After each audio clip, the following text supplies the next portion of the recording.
You're in your early 20s and you're making, hundreds of thousands of dollars a year. You're traveling the world, as a professional skateboarder.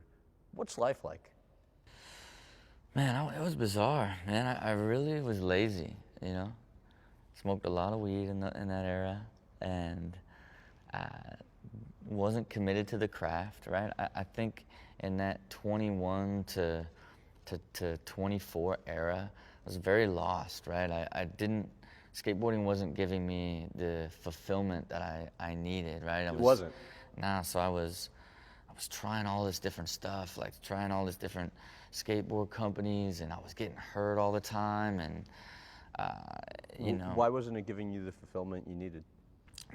I just didn't, it just wasn't enough. You know what I mean? It didn't feel like success to me, right? I was still like, there was still so much hunger for what success could be, but misguided hunger, where it was like I didn't have a stake in the ground to chase after anything.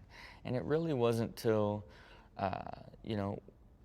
I had a couple shoes now, right? And made some good money, and I'd begun designing the shoes, and at the time, Ken Block in DC, I was 24 years old, and they were basically like, your best years are behind you. We appreciate what you've done for us over the years, and we think we're going to give you one more shoe and give you a 2-year contract to basically say thank you, and we think you're done. And How did you take it?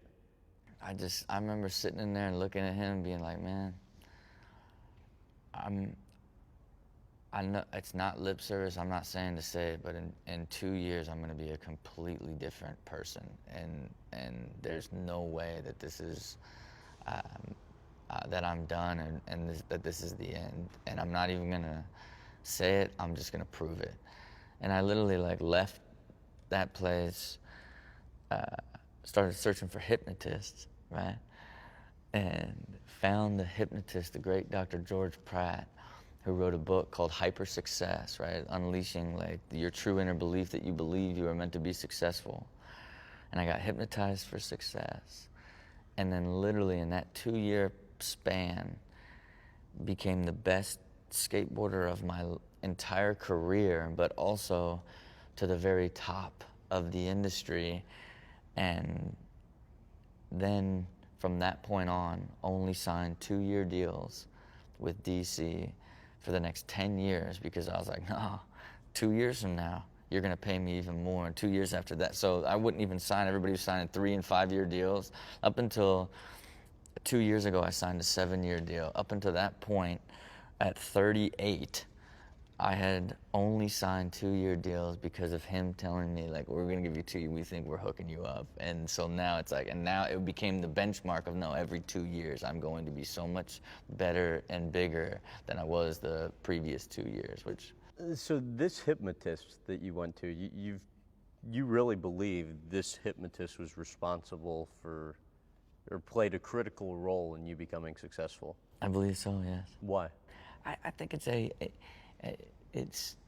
understanding the period where you were in your life, and then ultimately, why were you so scattered for so long? Why were you so lost? And why did you spend 3 or 4 years desiring and wishing rather than working? And was it just that conversation of doubting me and someone questioning me that really turned on that much of a fire? It seems unlikely, and to then go through that process and go through this idea of only working on embedding subconsciously that you believe you were meant to be successful, nothing more, nothing less.